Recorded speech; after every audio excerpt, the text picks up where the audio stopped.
You're listening to SM Media, the number one place for exclusive Scottish football content.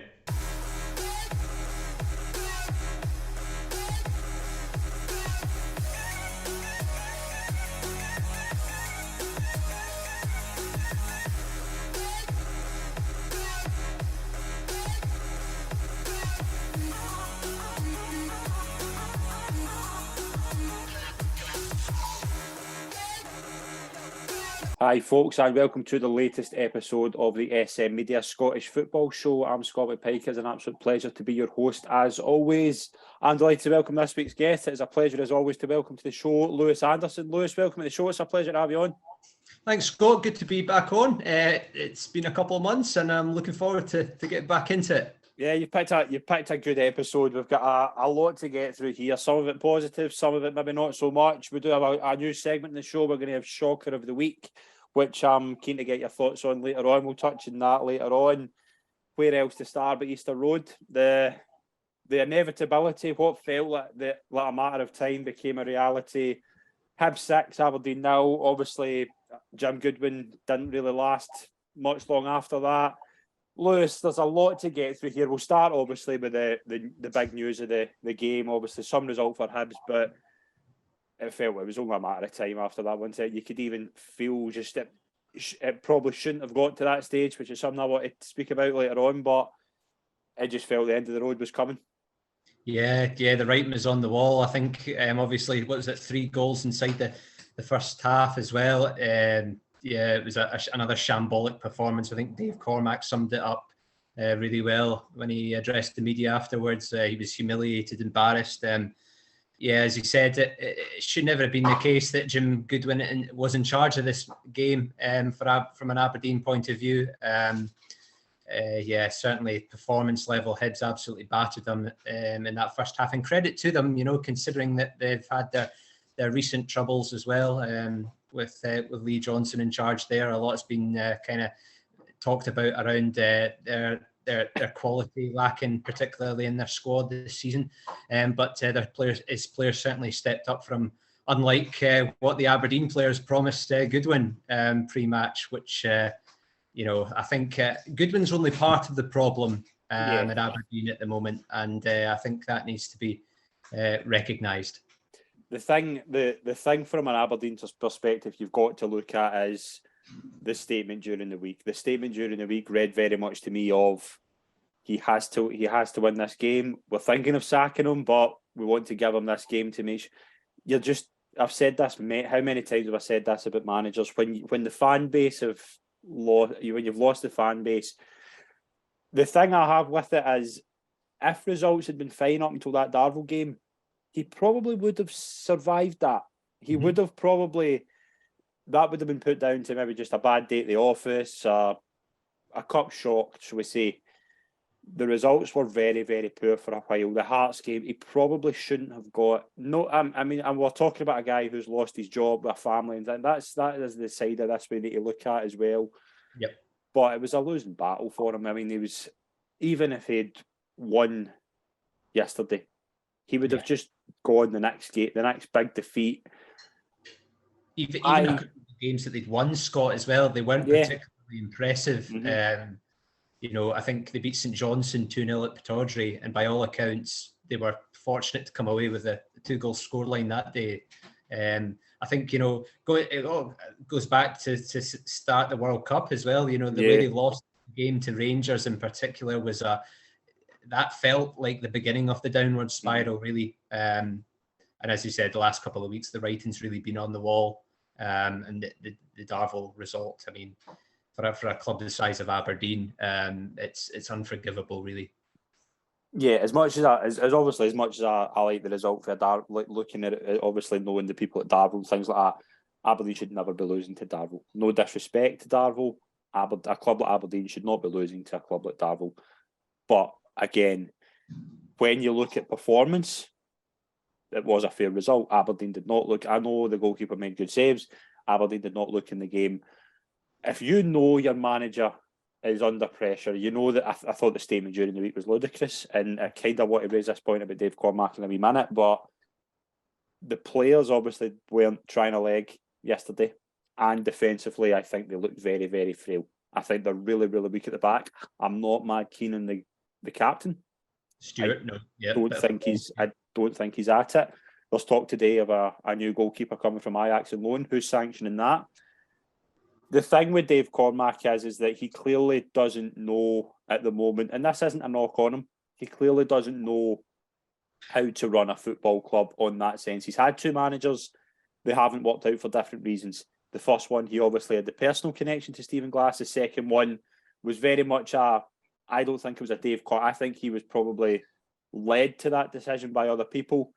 We now have there's a football development board or something along those lines. Yep. What are they doing at the moment? What is their plan here? Because if you look at I know bookmakers' odds are very, very, it's not the place to go with for concrete evidence, but that is a very uninspiring list if that is anywhere near who Aberdeen are looking at. Yeah, exactly. As you say that, if you're to ask any Aberdeen fan right now, I wouldn't, there would be no real names that really jump out at you. Maybe the likes of, maybe Chris Wilder. There was talk about them potentially going a Danny Cowley option. Chris Wilder, I can't see happening. I can't see unless Chris Wilder is, because the one thing Dave Cormack has done, he's backed his managers financially, but he would have to do that a lot for somebody like Chris Wilder. Chris Wilder could probably walk into any job in the Championship at the moment. Yeah, and the big issue for the new manager coming in is obviously there's going to be a lot of pressure on Cormack. He needs to get this one right, third time lucky. If he doesn't, then there's already eyes on Cormack, the board, the recruitment team behind the scenes as well. You've got to remember, who's ever going to take up the Pittodrie job is going to have to inherit this squad. Yeah. Quite frankly, they've got players on huge wages at the moment, and they're not fit to wear the jersey at all. You talk defensively there, Anthony Stewart. I mean, we spoke about it in the summer about him being handed the captaincy, on the back of a couple of training sessions. It seemed a bit strange initially, and then alongside him, Liam Scales, I thought was dreadful yesterday, albeit he got sent off in the game as well. Positionally, I thought he was poor down at Darvel the other night. And as you said, I mean, they've just been leaking goals left, right, centre. It's one of those ones, it's the right decision that Goodwin has departed. However, I do feel for him somewhat that, the players haven't, they say they've had the support, they've got full support of the manager, but they certainly haven't shown it. No. So, and as you said, I mean, on the back of the Darvel game, I feel Dave Cormack was wrong in, not firing him there and then after the match, allowing him, as he said in the statement, it was a case of if you do not win at Easter Road, you're out the door. Yeah. So, and that's the thing as well, like with Jim Goodwin, I don't think Jim Goodwin's going to struggle to get another job because he has a good track record up until Aberdeen, done well at St Mirren, done well at Alloa. He is a decent manager. The problem is, was that a good fit? And that's where Dave Cormack, I think, needs to be questioned. That it didn't feel like a good fit at the time. It was more he's probably the best up and coming manager in the country. Let's give him a chance at a big club. That doesn't always work. And I know it does, but sometimes it doesn't. And one thing with Jim Goodwin, when you look at that team, the one thing you look at is they seem to be a team playing the right kind of football. I'm not sure that's a Jim Goodwin team. Like tactically, I think he's more defensive minded. I think that's why he did so well at St Mirren, because he made them hard to beat. Aberdeen, if you're sacrificing defensively to be much better going in a forward sense, that's why you're leaking so many goals. You shouldn't be, when against the two teams probably in a similar budget, you shouldn't be going to Edinburgh twice in a week and losing 11 goals. Yes, that's a sackable offence in itself. Where now for Aberdeen though? What does Dave Cormack? Barry Robson's in just now, obviously an interim charge. There seems to be a couple of people around him. It's a footballing board decision, we're told. Does he try and just see the season out, or does he try and get somebody in just now like he did? He has the past couple of seasons Does he just try and get somebody, just try and steady the ship until the end of the season? I don't think they're in relegation trouble. I think they're fine in that sense. And do you just completely refresh in the summer? Yeah, I think from an Aberdeen fans' point of view, the majority seem quite happy with Barry Robson in the short term to get them through to the end of the season. As you said, there is no threat really of relegation, albeit, you know, some supporters might think differently at the moment. But, you know, Robson knows the club inside out. He's been involved in the youth setup for a long time as well. Obviously has a good knowledge of the first team squad as well. I'm sure, you know, I think there'll be a kind of support network put in place around him. And personally, I think they should stick with Robson until the end of the season. It will give Cormac more time. As he said, he needs to get this right. He cannot rush can he rush the decision? Fans need to give up hope, I'd say, at this moment of European football next season as well. You know, that's another thing that obviously Aberdeen fans have kind of prided themselves on for a long time, getting into Europe. That doesn't look like that's achievable now this year. Personally, I think the best bet would be to stick with Robson until the end of the season, let a mediocre season you know, come to an end and regroup in the summer. But as you said, I mean, you got just touching on Goodwin there. You know, he does have a good eye for a player. You know, it's a poor, albeit, you know, Aberdeen can't defend. He brought, you know, Louis Duke Lopez has been brilliant. Jan Miofsky, you know, without his goals, Aberdeen could be looking at a really, you know, worse position than they're currently in. So, you know, there's a decent core there. You know, but however, you know, you do have to question some of the signings he has brought in as well at the same time. Yeah, absolutely. From the other side of that game, though, as well, Hibs didn't have it was a pretty tumultuous week for Hibs as well. Going into this, they've obviously lost Porteous. Kevin Nisbet is still a Hibs player for the time being. Bashiri's been out injured as well. Josh Campbell scores a hat-trick in 6-0, and it just calms everything down at Hibs for the time being as well. I know they were probably licking their chops and during that game, but they certainly, I mean, Josh Campbell's been a big player. It just shows you what one game can do. They're in a far better place now than they were this time last week. Yeah, definitely. I think Campbell will be saying as well, can I play Aberdeen every week? No seems to score against them. Yeah, no, as you said, I mean, it seemed to really kind of tick for Hibs. Ironic after probably one of the rockiest weeks in the club's history, really. You know, a lot of talk around some big departures. Obviously, the Kevin Nisbet move falling through at the last moment. I think everyone was kind of rather surprised by that. Yeah, apparently Johnson was saying in his presser that he's so keen to play on the way back up. He was saying, "I need to start, Gaffer." Which, you know, you love his enthusiasm for the game. And as you said, Porteous has been a real stalwart in the side for a good number of years now. So he'll certainly be a miss defensively. But yeah, I mean, there's been a lot of, you know, comings and goings at Hibs, albeit Hibs fans will probably want to see a couple more in the door before the end of the window, because I do think on paper their squad is still relatively light, but they deserve a lot of credit yesterday, especially under the pressure that Lee Johnson was on to rise to that and put 6 past an Aberdeen side who obviously you would have thought going into the game it had been billed as the El Sacico. That both sides would have been up for it for the first whistle, but that certainly didn't prove to be the case. Yeah, it turned out to be a really good day at the office for Hibs and not so much for Aberdeen, who've got a big journey ahead of them.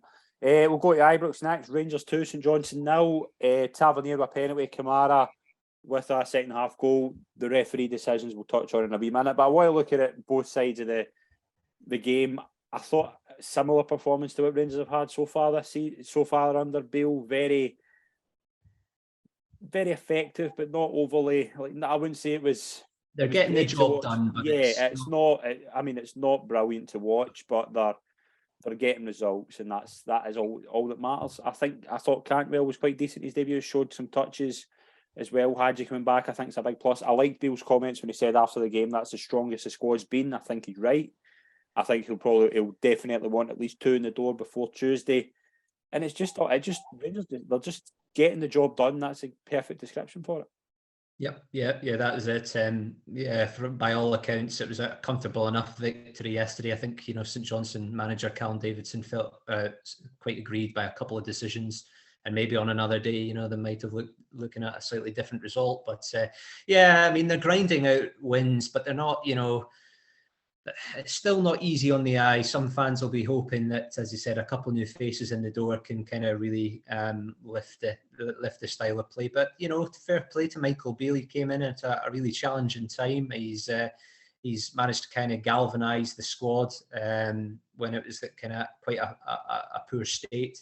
And he's managed to bring them all together. Obviously, he has good relationships. You can quite clearly see now that Morelos is his number one striking option. I know Cholak was back in the squad yesterday, but it's quite clear that he prefers to start with Morelos up front. And as you said, Cantwell, I thought in flashes, a brilliant pass for Morelos in the build up to the second goal. Yeah, it's a really good finish as well. Look, it shows you with Kamara, he does have that in his locker, the ability to finish as well. Yeah, I just looked really steady from Rangers, I would say. The decisions, let's get into, there's 3 big decisions in the game. Again, we'll put on our referee glasses. The first one's obviously the penalty the Rangers get. Is there much as a penalty, the rules of the game, is there much the defender can do? No, I felt a wee bit hard. I thought it was harsh on James Brown, to be honest, given where his kind of arm was. It seems to be the common theme at the moment with these VAR decisions. Really, I think we saw it the other week with Ambrose at Celtic Park. It's just I don't understand what he can do in that scenario. Really, in terms of his body positioning. It is a penalty, but if you're a St Johnstone fan, you're rightly livid with the decision. I just think there's very little he can do, and it's coming towards him. There's not much he can do. His hand up maybe where it shouldn't be, possibly, but I don't think it's just that one. He's not making an attempt to play the ball with his hand. So is it a deliberate handball? But the rules of the game say it is a handball. The Nicky Clark one's probably the one for me that I feel is the spot on one. It is a dangerous tackle. He's not going in deliberately to hurt Ryan Jack, but he does have his foot high up in the air. He is. It's in a dangerous position. I think it is a red.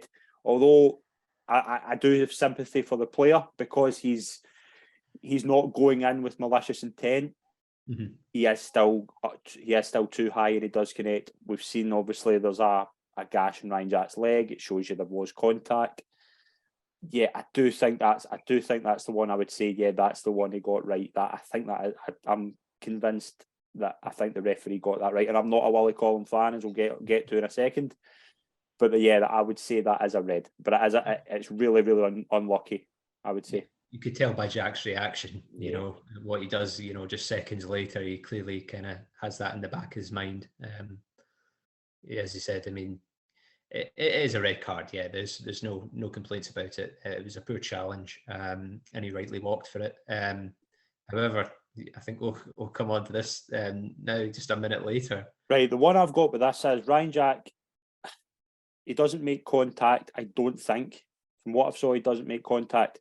That is in the box and it's a booking, so why is it not a penalty? Yes. That is the bit nobody's mentioned this.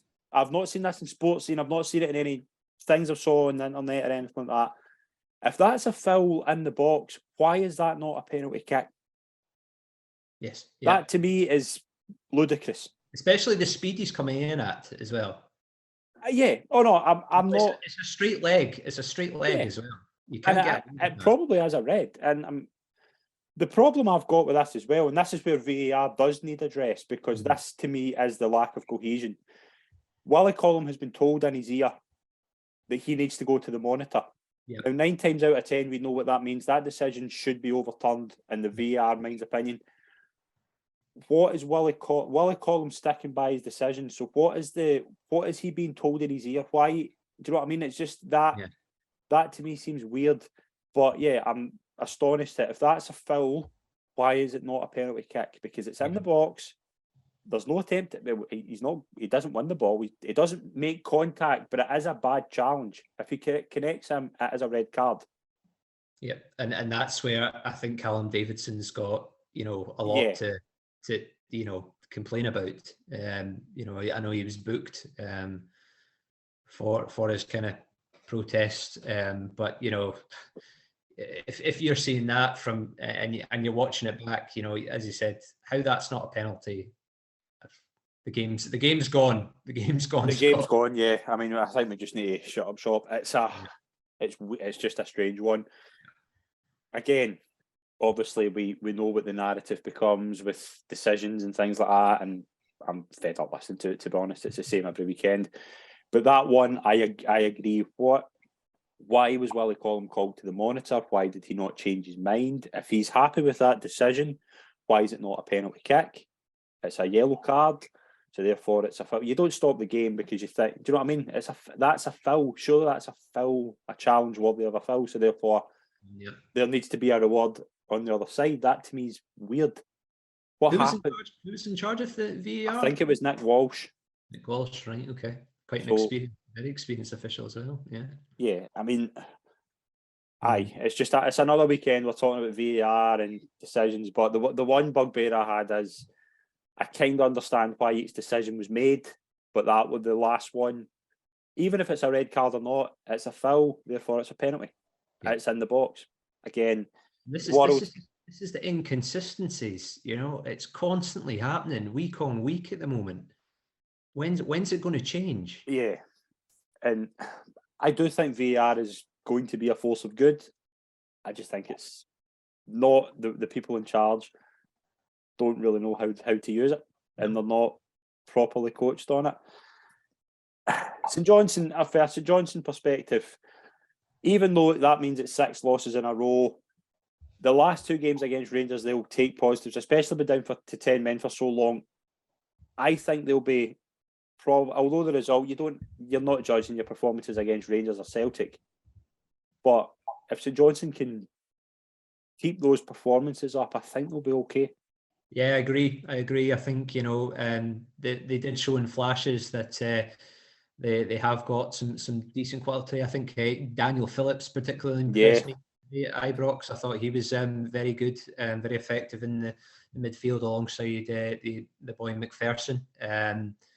You know, I think, in all honesty, Callum Davidson might be scratching his head a bit that they played more than half the game with 10 men, or at least kind of that wasn't balanced up on Rangers' side. But yeah, I think I'm right in thinking they go to Motherwell on Wednesday night. Yeah, so they do. Yeah, he'll be looking at that, saying great opportunity to bounce back given the current position that they find themselves in the table. And as you said, they are playing some decent football. I watched the cup tie last weekend, albeit, you know, Rangers deserve to go through. They did show in flashes that they've got enough about them this season to not get sucked into a relegation battle.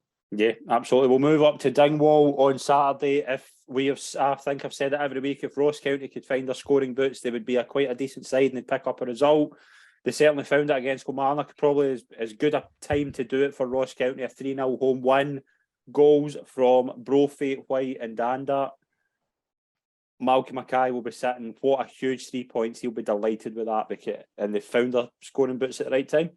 Yes, yeah, definitely. And from what I heard reports-wise yesterday, Kilmarnock were actually the better team during the game and didn't take their chances. So, yeah, a massive 3 points, Ross County, showing their battling qualities. They know the position that, you know, they're very good of navigating their way out of these type of predicaments. And it's results like that will give them a fighting chance of staying up this year.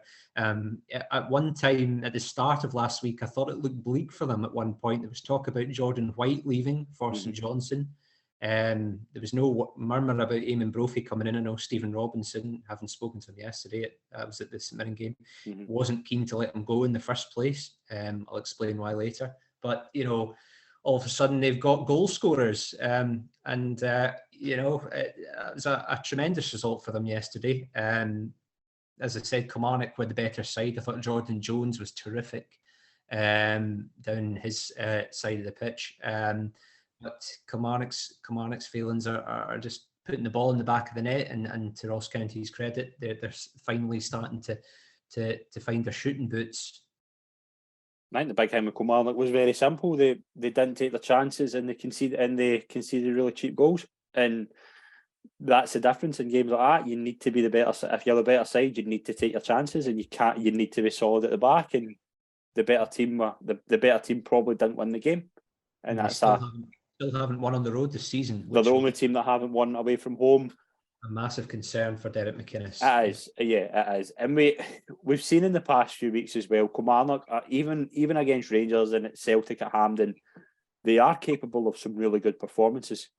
Yep. They just need to that final ball to click. They need everything to work out. They do have another massive game on Wednesday. They need to beat Dundee United at home. Yes, yeah, huge. They'll be thankful that it is at Rugby Park, as you said, with their current form at home.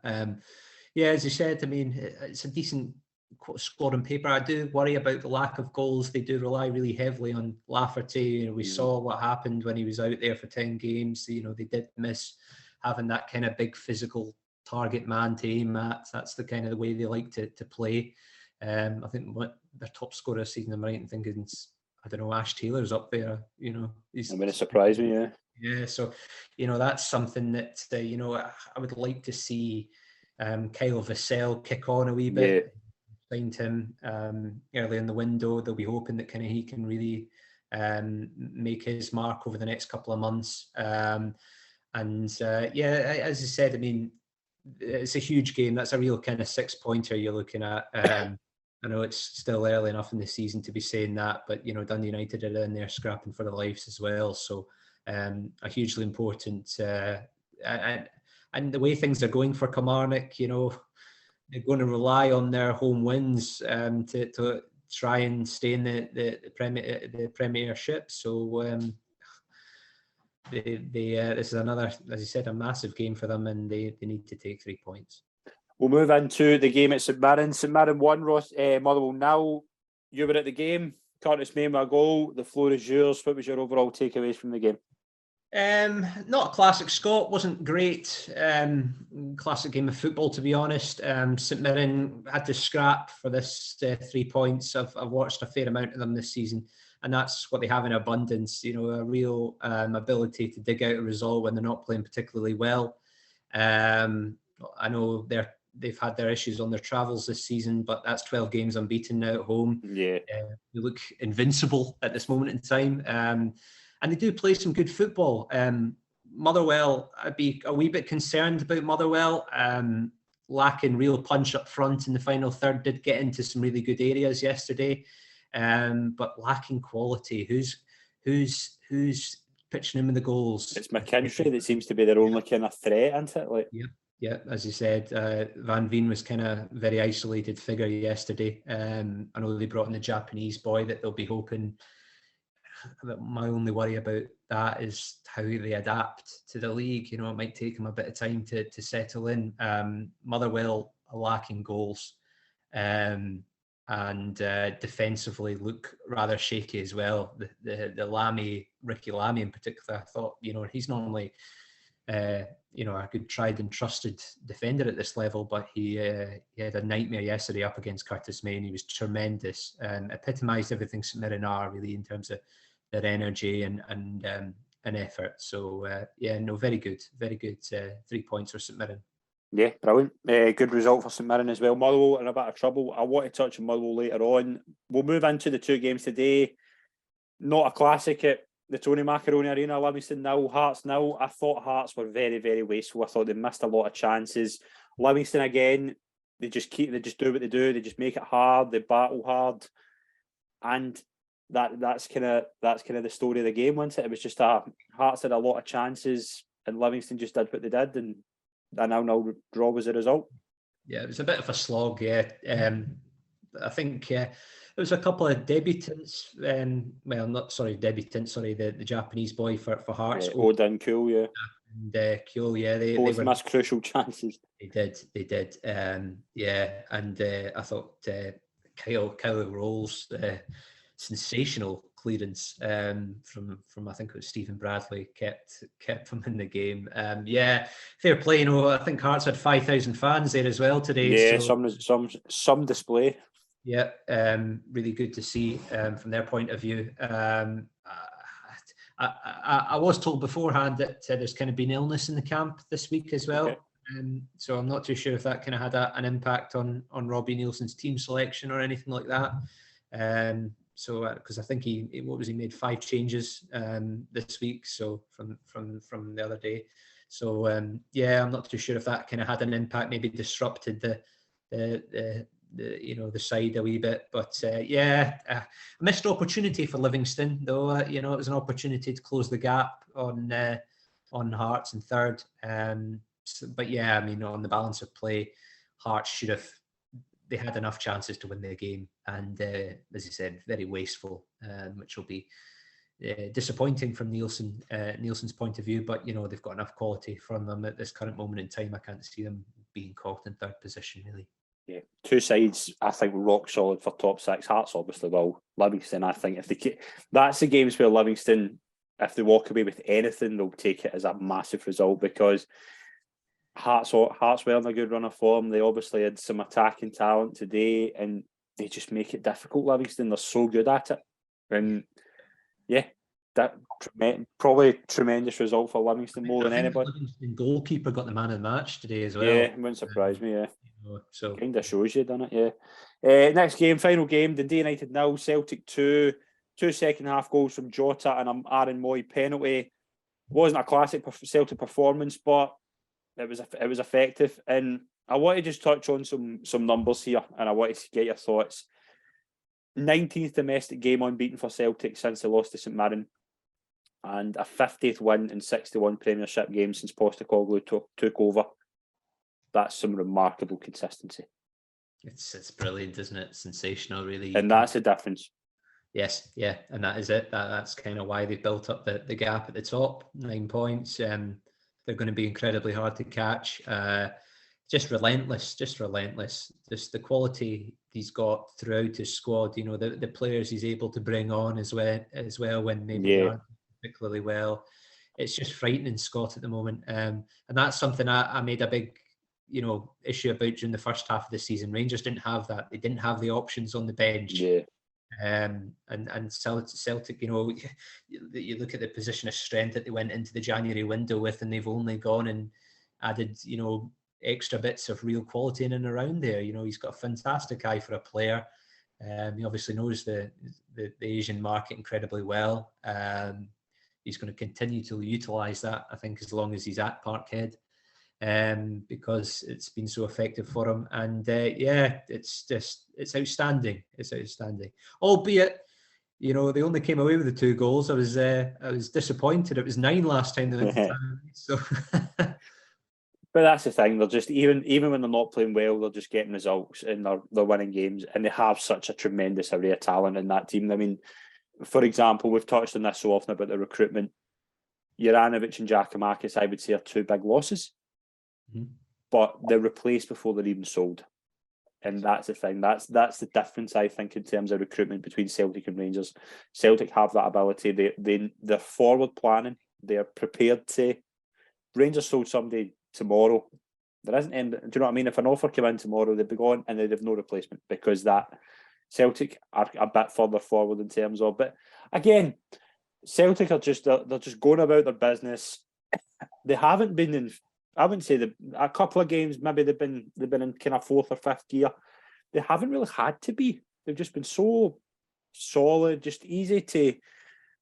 A really good performance. Callum McGregor, 400th appearance. They brought on the boy that came from South Korea again. He'll need a bit of time. He'll need a bit of time. He'll need a bit of time, but he'll get it. Do you know what I mean? There's so many talents, like so much options there as well, and they always seem to have. Like when they've 7 forward players, everybody seems to complement each other really well. See when they play kind of 3 up front, like even if it's like I've said before, I always thought Celtic's best cohesive front 3 was Jota, Giakoumakis and Maeda, because they all did different things, and obviously the kind of joker there in Kyogo who would come in and could do something that all three do. But Kyogo's now the kind of main striker, and I've said before, Kyogo's got the IQ just to be a remarkable player. Yeah, he's very frightening to watch.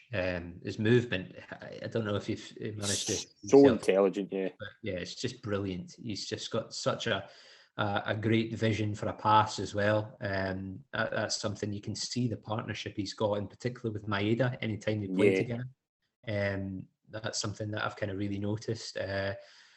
He's a top talent, and I think Celtic fans should enjoy him while they've got him, to be honest, because it won't be too far down the line before he moves on to bigger and better things, I'd say. Yeah, we'll obviously touch later on in the games during the week as well. We'll do a wee predictor for that.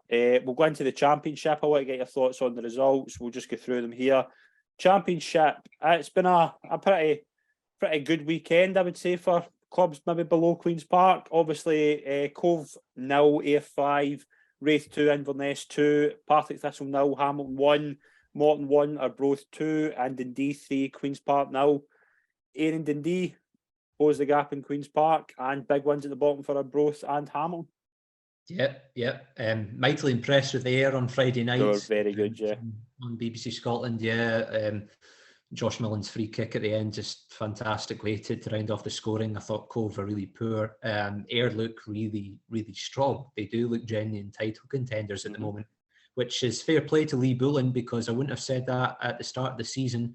And a lot has been made this month about keeping hold of Akinyemi. At this moment, they appear to have done so, which is only going to aid their cause going forward. So I think they've got a real chance, Ayr, going forward this season. Queen's Park, that was a damaging result for them, going up to Dundee, albeit, Dundee, I watched them the week before against Mirren in the Scottish Cup, kind of down to the bare bones with injuries and various bits and bobs, but Gary Bower starting to click up there, and to be honest, I kind of thought that would be the case for Dundee. I felt like that if they could, build up a couple of wins, that they could really be. And if you ask the majority of the managers in that league, they would say Dundee would be the team that they'd fear most.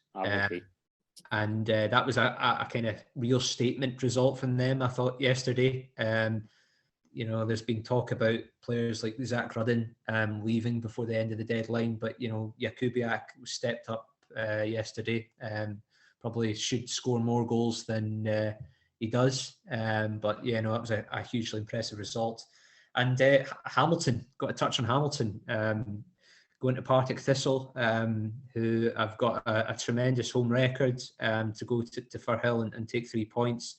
Starting to turn the corner now under John Rankin, and maybe that's because he's added a couple of experienced heads. I know he put in Dylan McGowan as captain straight away.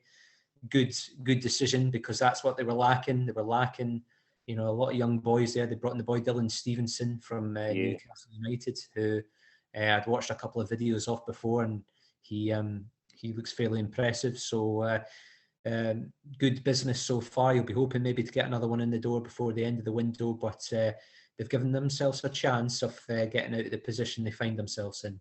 Yeah, we'll move into League One. We'll just go through results. Airdrie 4, Alloa 0, Clyde 1, Dunfermline 1, FC Edinburgh 1, Falkirk 2, Montrose 3, Kelty Hearts 3, and Peterhead 1, Queen of the South 3.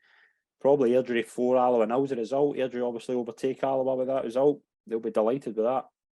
Yeah, they certainly will. Airdrie's biggest problem seems to be consistency and just finding it, going forward. I mean, 1 week they're brilliant, the next they're miles off it. I think they will finish in the playoff spots this season. I can't see them finishing higher than where they are at the moment. I think they'll be the final team to get into the playoffs. But yeah, I mean, fair play. Rhys McCabe's gone in there as a player manager, something I'm not overly keen on seeing, to be honest. But he seemed to have really taken to it like a duck to water. So that was an impressive result for them yesterday.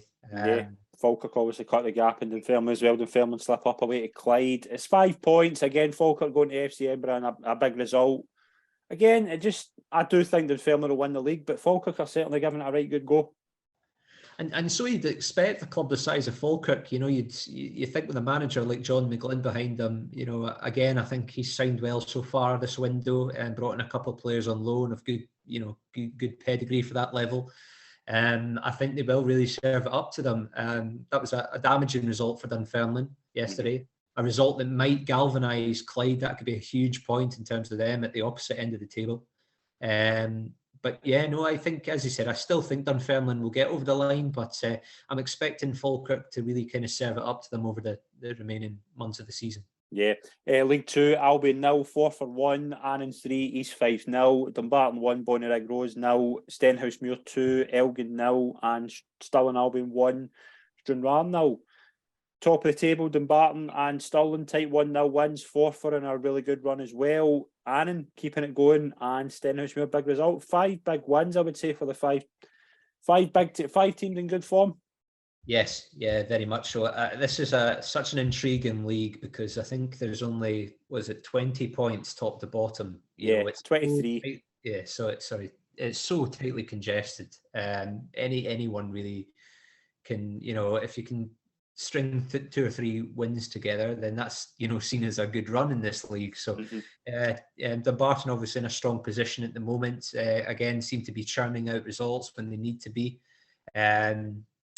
Stirling Albion, to their credit, probably don't have as strong a squad on paper, but a really good manager in Darren Young. Yeah. I've always rated him. And a quick mention for Forfar, who I tipped at the start. Yeah, sure you did, yeah. Under Ray McKinnon, bottom in the table. He's now on the verge of getting into the playoff spots. Ray McKinnon, he knows the Scottish leagues inside out, especially the lower leagues, and made a couple of good additions with bringing some boys in from Dundee United on loan. So I'm hoping that they can continue their trajectory up the table. Yeah, a big busy weekend in the SPFL. We're going to move into the new segment on the show, the shocker of the week. Lewis, as well as I do, Scottish football is more than capable of producing. Every week we hear a silly headline from somewhere that makes us laugh and makes us cringe. What do you think of this? And people will say I'm off my head for saying this, but please bear with me. Rangers announced a new clothing partnership. Did you see this I did, yeah. The world of social media the other day? Incredibly. Now, I have to be honest here. Rangers and AC/DC are not a combination I thought I would ever see. Now, when I first saw the announcement, I thought it was maybe AC/DC were announcing a concert at Ibrox, and I thought, we've seen it. Harry Styles has been there, for example. But we have, if you're a Rangers and an AC/DC fan, then you have some gear to take, ladies and gentlemen. We have a new Rangers and AC/DC clothing line. Now, I have 2 things with this, right? The first thing is, it was announced on the 26th of January, 5 days before the transfer window. Can somebody in the Rangers social media team not wait till February the 2nd? Because the common theme was not positive. A lot of people thought that as, why are Rangers announcing this during a transfer window when they're getting a bit frustrated at how long it's taken to sign players? What was this? I know. It seemed a bit farcical, and obviously we had Celtic kind of taking the mickey out of them. That was brilliant, to be fair. I did have a wee chuckle at that. Yeah. With their back in black comments. Yeah, that was good. Yeah. So talk to me about it. So they brought out a collection, and it's based around AC/DC's first ever gig in Scotland. Well, that seems to be the theme, yeah. But there's also a photo going about. I don't know if it's real or not, where the AC/DC frontman was a Rangers fan. I didn't know that. I've always been under the impression they were Newcastle fans. They were from. Again, why now? Why is that been announced? Why somebody thought we're going to announce this day, 5 days before the transfer window? How many people will be sitting in their laptop or their phone, Rangers supporters, desperate for transfer news, and they see an announcement and they think, yes, here we go, and it's AC/DC clothing line. It'll be interesting to see what the sales are like in the club shop on that merchandise. And again, I'm not even gonna say anything about the board in this, for example, because I just think it's silly. And I just don't get it at all. That is if it was me, the first thing I'd be going is, we'll put that off a week. We'll put that off until the transfer window's done. Somebody might be looking for a shoot to thrill T-shirt. I don't know. It certainly gave me a chuckle. As you said, I mean, fans will be. It's a difficult one because at the moment, the transfer, there's big talk about Morgan Whittaker, there's big talk about Nicholas Raskin. Supporters will have a lot of them. I don't know. It's just very, very odd timing. It's just very, very odd timing. I mean, the only way that could have worked is if Nicholas Raskin was walking down Ibrox, fair enough, with the thunderstruck in the background, wearing an AC/DC T-shirt. That do you know what I mean? That's how you announce it. It certainly gave me a chuckle. The other one I had in my mind was Dave Cormack's statement, because it's probably the worst statement I've ever seen from us. And I've seen the Rangers Derek McInnes statement, but that statement to me was horrendous. And it kind of shows a guy, and I don't know Dave Cormack. Dave Cormack is probably a very successful businessman. He would have to be able to buy Aberdeen. But you need somebody there in that regard, and this is something I've had a lot of criticism towards non-football people who come in. And I'm not even going into talking about the characters in Aberdeen dressing room and things like that. I think the club has a big problem right now, and I think it's at the top. I don't think they have football people in there. Stuart Milne is still there as a non-executive director, and Stuart Milne was pretty good at kind of reading the Aberdeen room and things like that. I think Dave Cormack needs somebody to help him, because the statement was pretty poor. And it kind of deserves a place in this list. It struck me as well as if he was looking for a bit of sympathy. He talked about being an Aberdeen fan, back at Easter Road when they won the league in the 1980s, and he knows how the supporters are feeling. Blah blah blah. Yeah, it was a bit cringeworthy. Some of the things he said. He kind of opened up on how Jim Goodwin, greeted him after the game, and various bits and bobs. But yeah, I mean, it wasn't. I think he mentioned 4 times, "I want to get this right. I'm determined to get this right." Well, and he said it isn't down to a lack of investment as well, which I just, as you said, he needs some support. I'm not sure that he's come from. He's based out in America, isn't he? He's not kind of in and around the scene of Scottish football all the time. And as you said, Stuart Milne, who knows the club, far better, I'd say, than Cormack does, based on his previous time in charge as chairman. He needs to step up now at the moment. I feel that there needs to kind of be. I know they were holding meetings today, weren't they, at Pittodrie, to kind of thrash out a couple of things. So it'll be intriguing to see kind of what happens over the coming weeks, in terms of Cormack getting a bit of additional support. And fans of our Chronicle Rangers Journey podcast will love the fact that Dave Cormack has taken a leaf out the David Murray playbook and named the training ground after himself. There's nothing like a bit of ego to hit in Scottish football, is there? No comment.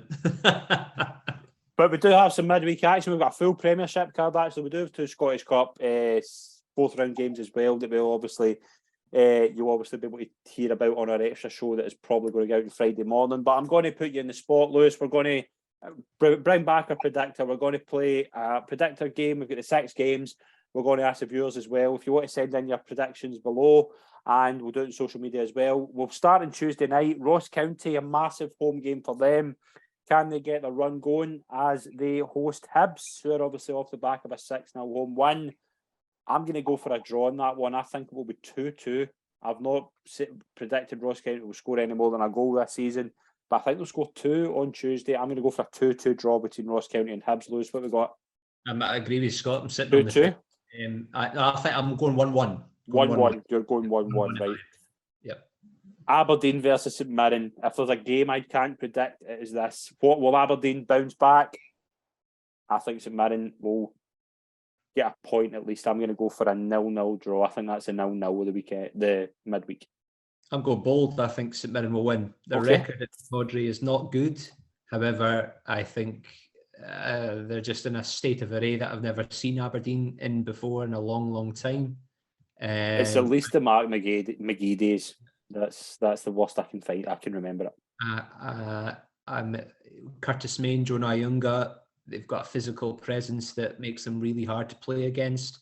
And I think with Aberdeen's fragility at the back at the moment, I'm going St Mirren to win 2-1. Wow, 2-1 St Mirren. We'll go to Celtic Park next. Celtic versus Livingston. Celtic in a remarkable run of consistency. Livingston, always a tough opponent. Celtic, I think 3-0.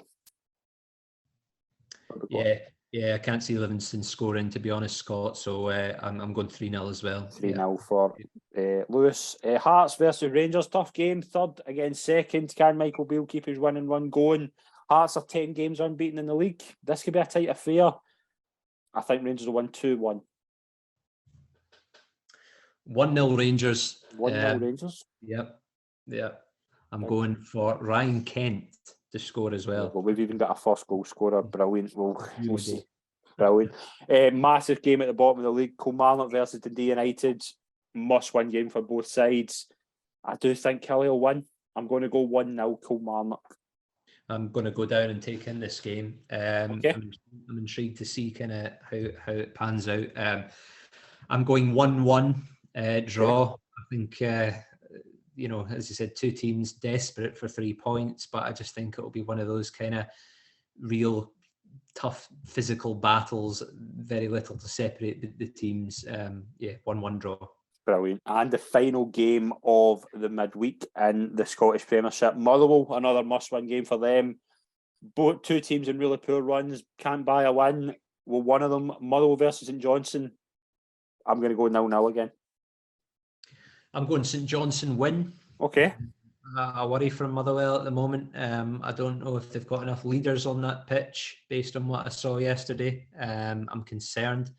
As I said, Stevie Hamill, I spoke to him yesterday. He very hopeful that Dan Zaki will be in a position to play. Obviously, he has been playing, coming over from Brisbane Roar.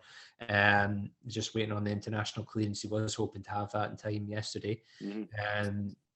But I just think St Johnstone, I think they've got a big performance in them on the back of the last couple of matches. I really do. So St Johnstone to win 3-1. 3-1, big call. Again, just if you want to send your predictions in, then please send them in the comments. We're going to start a wee Predictor League from now until the end of the season, and we'll obviously keep a track of it. We're going to announce the results every weekend on the Scottish Football Show. And that will do us for this week's episode. Lewis, it's been an absolute pleasure. Thank you very much. Thanks very much, Scott. Yeah, another action-packed weekend of things to get through. Really enjoyed it. Always is. Thank you very much. Absolute pleasure. Thank you very much, everyone that's tuned in. Please follow us on social media. If you want to send in your shocker of the week, then please send it via social media. There's always plenty to get through. And obviously send your wee predictor in. Thank you very much, everyone. We'll see you soon. Cheers.